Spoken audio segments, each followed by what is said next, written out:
Hello, I'm Kim Sauer at CES in Las Vegas. I'm joined today by Mikael Karlsson from Trax. Really cool company, which I particularly love because I'm a dog owner and you do GPS tracking for dogs. So big issue, obviously. I know it when I'm walking in the park, Pepper runs away. Yeah. If it's dark or whatever, there are trees, etc. I won't know where she is. So a really important and quite serious, application for dog owners. Tell us a little bit how you came to that idea and how it all came about. It's funny that you ask because it's actually like this. About 12 years ago, I had two small dogs, two Jack Russell dogs, and they kept running away. Like, Jack Russells, I think, do they're that. a little bit, hard-headed. So they kept running away, and I was trying to find some kind of technology to solve this because running around is not a good way of finding them. Back in 2002, internet was not even quite working, so nothing was available. Then the idea popped back about 2.5 years ago, and I said, okay, now technology is there. We have the applications, we have smartphones. And then we said, okay, let's look at the market. We started looking at the market, and it was quite obvious that no one was doing a consumer-friendly GPS tracker for children or for pets. So we started looking into, okay, what kind of features do you need? And of course, the tracker has to be small, otherwise the dog will tilt over, and it's not that good. And it has to be small. It has to be easy to use. You have to have an application, of course. So as you say, so when my small dogs ran away, I could easily find them. So when Pepper ran away, it would be easier. Yeah. So that's the whole. That's the history of how we started actually. Yeah. Okay, so that's the idea part. So That's the the idea idea. part is obviously the creative part. Yeah. But now you have to look at the hardware. Yeah. Obviously inside there's a lot of electronics and stuff. So how did you go about that? And then how did you go about finding your manufacturing partner? Well, first of all, what we did was that we actually went to a quite good hardware designer and said, okay, this is the form factor. Now we wanted to do all of these features. We wanted to do live tracking. We wanted to do battery saving modes like this. You should fall asleep, and so we actually tried to find a really good hardware consultant that could understand what kind of needs and what kind of interest and what kind of targets we had, and we were successful in finding through our partners that we had that made a design for the Trax. So they said they showed us the way, and we found a good partner, which I would say that is one of the absolute keys for us. The other thing that we did is we started looking into a radio frequency consulting company as well.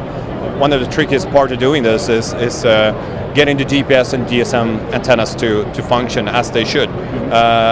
With small products like this, that's a challenge, I can tell you. So we really went about and looked at different really good companies that are specialized in doing antenna work and GSM work and all of that. So we looked into that and really worked together, really close together with them to make it work. Then we actually we are quite good friends that came from the Nokia side. So we actually find a manufacturer through them. This is a really tricky part, and I would say that we tried to prepare quite well to go into China. It's in Shenzhen, and but still, that's a big challenge. The culture and the communication it's really difficult. So you basically decided Shenzhen was the place to be because it's obviously a lot of electronics manufacturing out there, contract manufacturers. Did you at any point look at any other regions of the world, or was it really you were looking for something that's price driven or more technologically driven? I think it was in the beginning was price that was driving us to China. Now we were a little bit wiser, hopefully. We looked into Taiwan and Korea as well. You can see some differences. There's small price differences, but also the quality is higher in different regions. I would, as I said, if I would recommend anyone else to do this, I would say that go with a smaller factory in China if you want to get a little bit more attention, flexibility. Because if you're a startup, you need to have flexibility. Yeah. Oh, we changed something. With a big factory, they don't they're like, okay, that's not our problem. So you have to look at that before. Yeah. But do you also find as a startup, obviously at the beginning you're very price conscious and you just want to get that thing manufactured, don't you? But once you look at your growth strategy, you have to have some sort of partner that can scale that production up. So how does that fit into when you were looking for your partner? I think that that was one of the absolute biggest things that we looked at.